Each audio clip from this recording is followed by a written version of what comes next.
തലയോലപ്പറമ്പിൽ മരിച്ച ബിന്ദുവിന്റെ ഭർത്താവ് മാധ്യമങ്ങളോട് വീണ്ടും സംസാരിക്കുന്നുണ്ട്. അതിലേക്ക് സർജറി കിടന്ന ആൾക്കാരും അല്ലാത്ത ആൾക്കാരും ഒക്കെ കിടക്കുക. ആൾക്കാരെയും വിളിച്ചുകൊണ്ട് അവരുടെ ജീവൻ പോയത് അതിന്റെ കൂടെ എന്റെ കൊച്ചിനെയും കൂടെ കൊണ്ടുപോയി. ഭാര്യയെ കണ്ടില്ല, അവർക്ക് കൊച്ചിനും അറിയത്തില്ല ഭാര്യയോടെ പോയെന്ന്. ബാത്റൂമിൽ പോയ മുഖം കഴുകാൻ അങ്ങോട്ട് പോയെന്നാ കൊച്ചു പറഞ്ഞ്. അപ്പോഴാണ് ഇത് ഇടിയുന്നത്. അപ്പോഴും തെരച്ചിൽ നടത്തിയായിരുന്നെങ്കിൽ ചിലപ്പം ജീവനോട് കിട്ടിയേനെ. പക്ഷെ അന്നേരവും തെരച്ചിൽ നടത്തിയില്ലല്ലോ. ഇവര് അപ്പോഴും പറയുന്ന കള്ളത്തര പറഞ്ഞ് എന്നാ ഇത് ഉപയോഗിക്കുന്നില്ല അല്ലയോ, ഇപ്പോൾ ഇത് ഉപയോഗിച്ചില്ല, അവിടെ ആരും കുളിച്ചില്ല, അത് നമ്മൾ ഉപയോഗിക്കാത്തതാണ്. അവരത് പറയേണ്ട ആവശ്യമുണ്ടോ? നമ്മളില്ലാത്ത കാര്യങ്ങൾ പറയേണ്ട ആവശ്യമില്ല.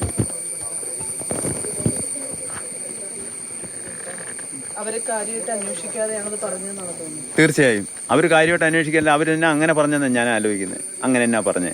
ആശുപത്രിയുടെ ഭാഗത്ത് വീഴ്ചയില്ലെന്ന് പറയാനാണോ അങ്ങനെ പറഞ്ഞേ? അല്ല, അത് അങ്ങനെ തന്നെ. അത് വീഴ്ചയില്ലാതാക്കാൻ വേണ്ടി അവരത് ഉദ്യോഗസ്ഥന്മാരെല്ലാം കൂടി പറഞ്ഞെന്ന് എനിക്ക് തോന്നുന്നു. പക്ഷെ അവിടെ ഉള്ള കിടന്ന ആൾക്കാരുടെ നിങ്ങൾ മൊഴിയൊക്കെ നിങ്ങൾ രേഖപ്പെടുത്തിയില്ലേ? അവരെന്നാ പറഞ്ഞേ? ഞാൻ കേട്ടോണ്ടിരിക്കുക ഒരു ചേച്ചി അലമുറയായിട്ട് പറയുന്നത്, ഞങ്ങൾ അവിടെ കിടന്ന രാവിലെ ഞങ്ങൾ കുളിക്കാൻ പോയതാ, ഞങ്ങളെല്ലാം ചെയ്തതാ, അവിടെ അഡ്മിറ്റ് ചെയ്ത ആൾക്കാർ പറഞ്ഞ കാര്യങ്ങൾ.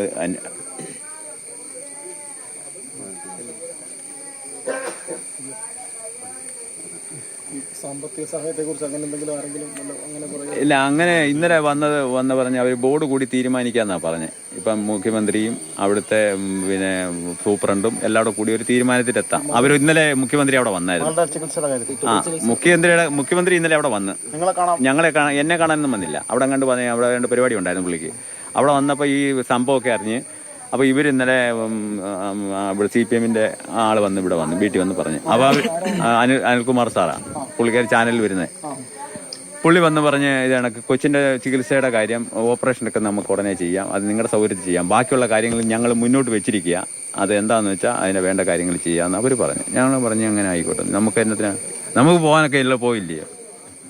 പിന്നെ ബാക്കിയുള്ള കാര്യങ്ങളൊക്കെ തീരുമാനിക്കേണ്ട ഒരു മനുഷ്യത്വം ഉണ്ടെങ്കിൽ ബാക്കിയുള്ള കാര്യങ്ങൾ ഉടനടി അതിനൊരു ഓർഡർ കൊടുക്കും അല്ലയോ? ഉടനടി ഒരു ഓർഡർ കൊടുക്കും. അല്ലെങ്കിൽ ആനയെ വെട്ടി കൊല്ലിയോ അല്ലെങ്കിൽ മറ്റു രീതിയിൽ കൊല്ലിയോ ഒരു ജീവൻ പോകുമ്പം അതിന്റെ കൂട്ടത്തിൽ നിൽക്കണം, സർക്കാർ അതിന്റെ കൂട്ടത്തിൽ നിൽക്കണം. ഞങ്ങളെ ഈ കണ്ടില്ലയോ, ഞങ്ങളെങ്ങനെ വലിയ ധനസ്ഥിതിയുള്ള ആൾക്കാരാണ്. സർക്കാർ അതിന്റെ കൂട്ടത്തിൽ നിൽക്കണം, അവർക്ക് വേണ്ട കാര്യങ്ങൾ ചെയ്യണം. ചേച്ചിയുടെ വരുമാനത്തിനുണ്ട്. ഇന്ന് 2 ദിവസം കഴിഞ്ഞിട്ട് ഇത് മായ്ച്ചു തേച്ച് കളയരുത്. ഏതാ 2 ദിവസം കഴിയുമ്പോൾ ഈ നിങ്ങളും പോയി ഞങ്ങളും പോയി, ഞാൻ ഏറ്റവും അവസാനം ഞാനും എൻ്റെ 2 കുഞ്ഞുങ്ങളേ ഉള്ളൂ. അതുണ്ടാവരുത് അവിടെ. അപ്പോൾ അതിനെന്ത് ഒരു ശാശ്വത പരിഹാരം ഉണ്ടാവണം, സർക്കാരിന്റെ ഭാഗത്തുനിന്ന് തീർച്ചയായും ഉണ്ടാവണം. ഇല്ല, ആരും വിളിച്ചില്ല.